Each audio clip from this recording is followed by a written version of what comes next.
Bonjour à tous et à toutes, bienvenue sur Chess.me. Je vais vous présenter l'analyse de la partie numéro 66 que je viens de jouer avec les Noirs contre Chrisam. Et c'était une partie assez tactique, assez intéressante et aussi stratégique. Les deux sont souvent mêlés aux échecs.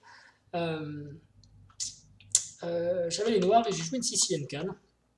Donc C5, mon adversaire a répondu par cavalier F3, E6, D4, C prend D4, cavalier prend D4. Il a joué vite l'ouverture. Il semblait connaître son affaire, comme on dit, parce qu'il a joué tout de suite C4, introduisant un étau Maroussi contre la canne, et ouverture que je dois un petit peu potasser justement, donc ça tombait bien, comme je le dis dans la vidéo. Donc je passe assez vite parce que tout ça je décris dans la vidéo. Et puis là, de toute façon, je suis sur le répertoire d'ouverture, je joue les coups les plus joués. Cavalier C6, ici j'attendais cavalier prend C6.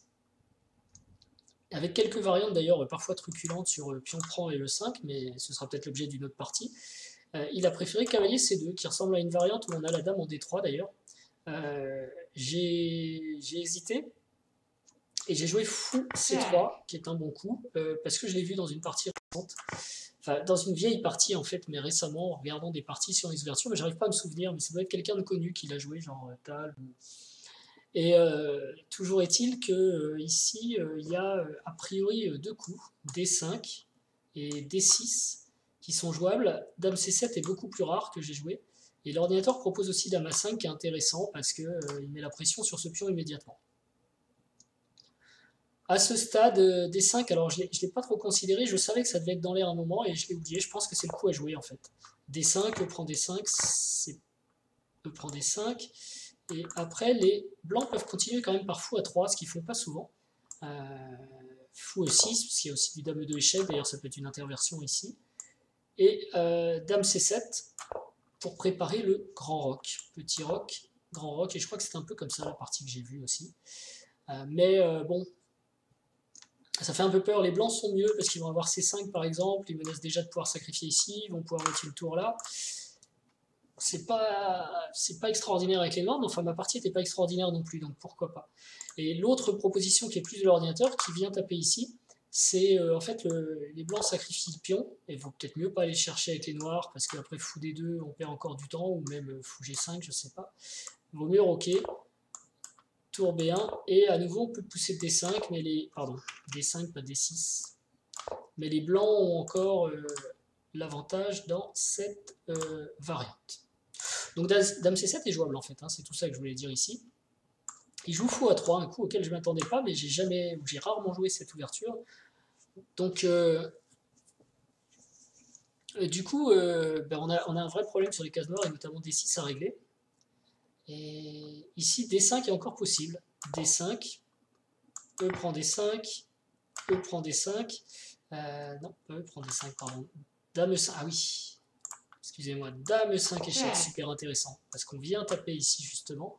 Et si fou E2, Dame échec, Roi F1, E prend D5, C prend D5, cavalier E7, ok, faut pas avoir trop peur quand même, j'avoue que malgré les pions de plus, j'aurais eu un petit peu peur de la proposition noire.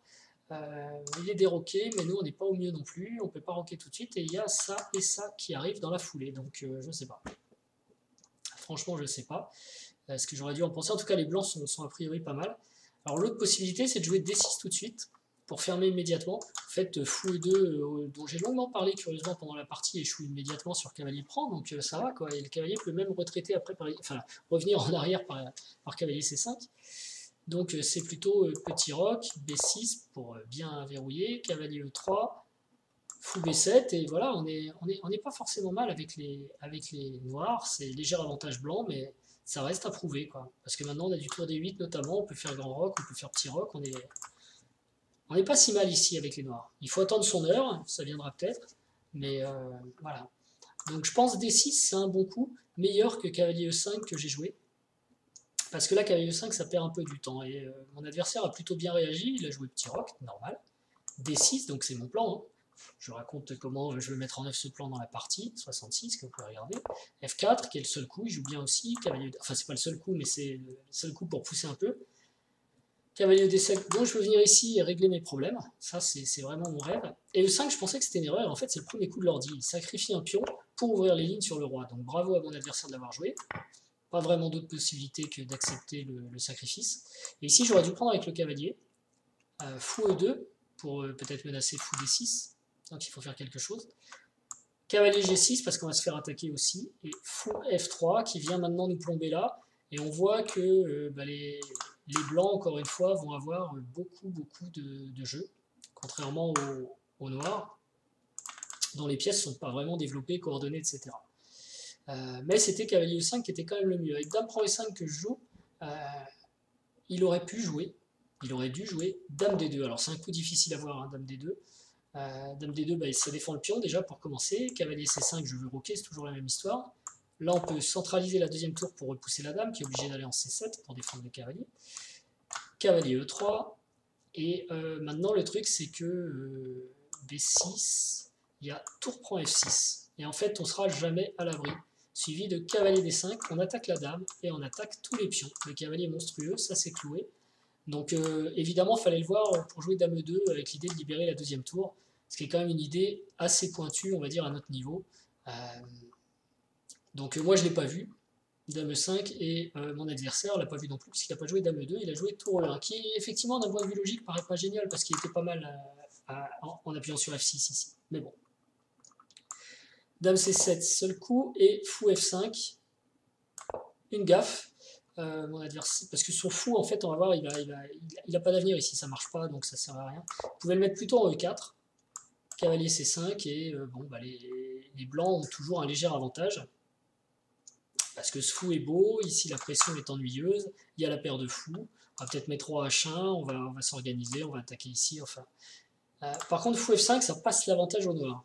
Pourquoi? Parce que j'ai ce bon coup que j'ai joué, qui défend, qui ferme le fou, et qui va me permettre de faire petit roc, avec en plus un tempo sur le fou.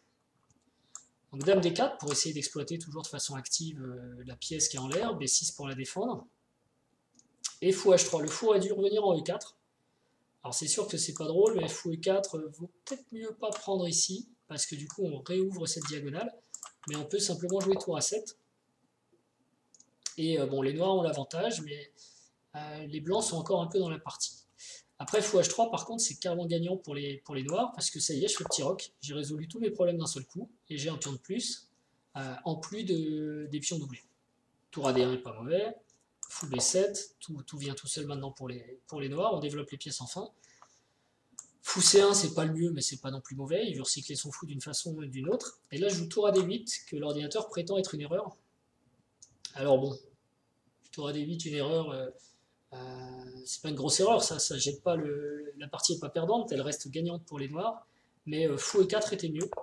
Parce qu'on vient taper sur ce cavalier, et curieusement, ce cavalier est très très mal.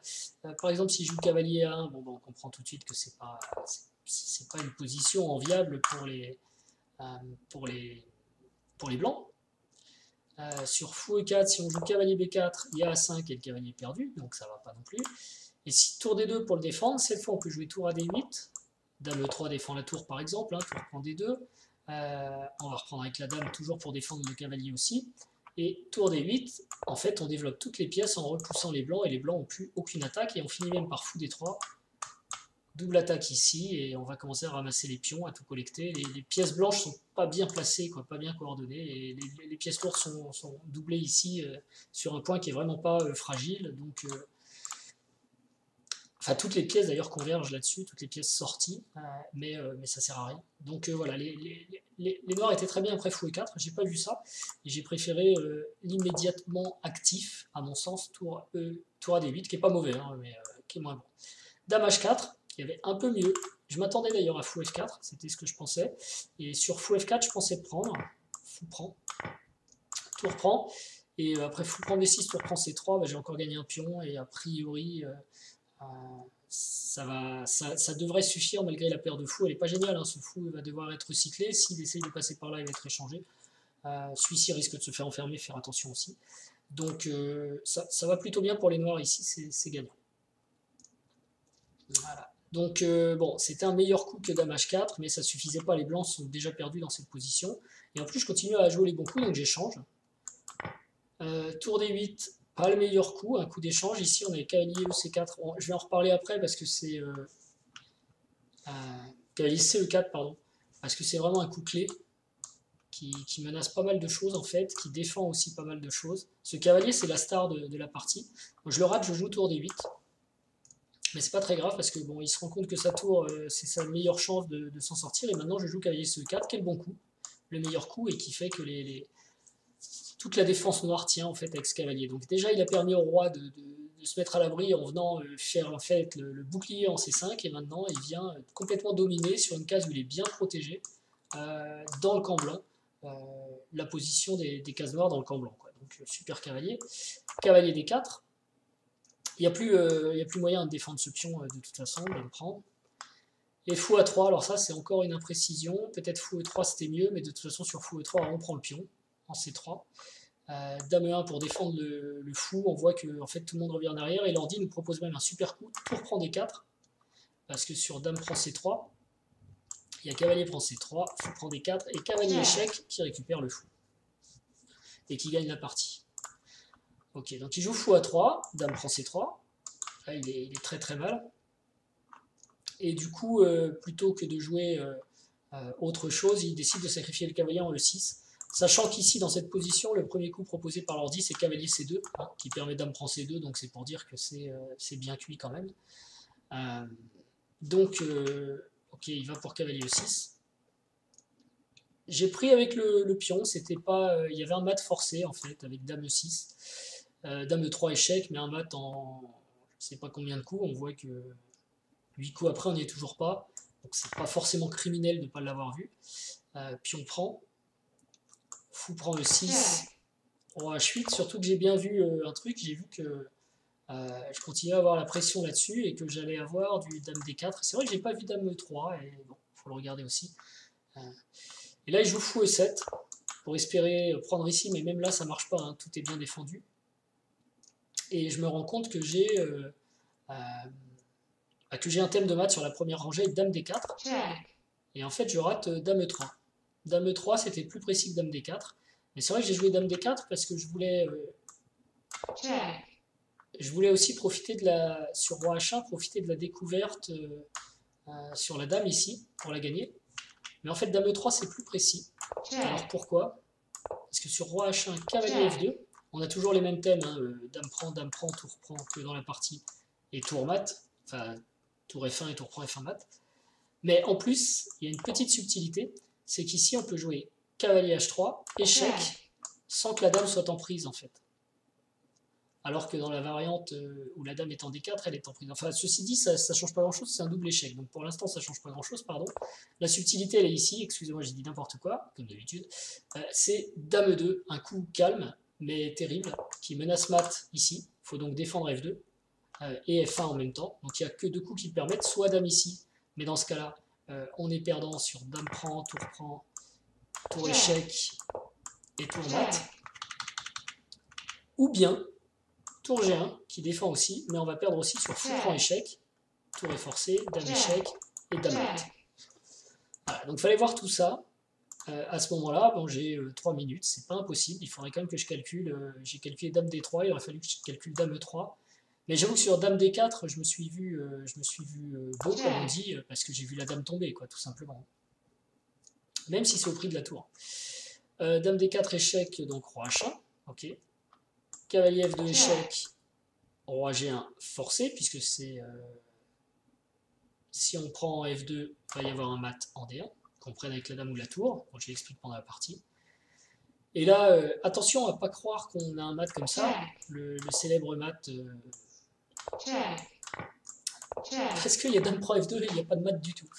Donc ça, gaffe à pas faire quand même, quand on se lance dans le sacrifice de dame, il faut y regarder à 2 fois.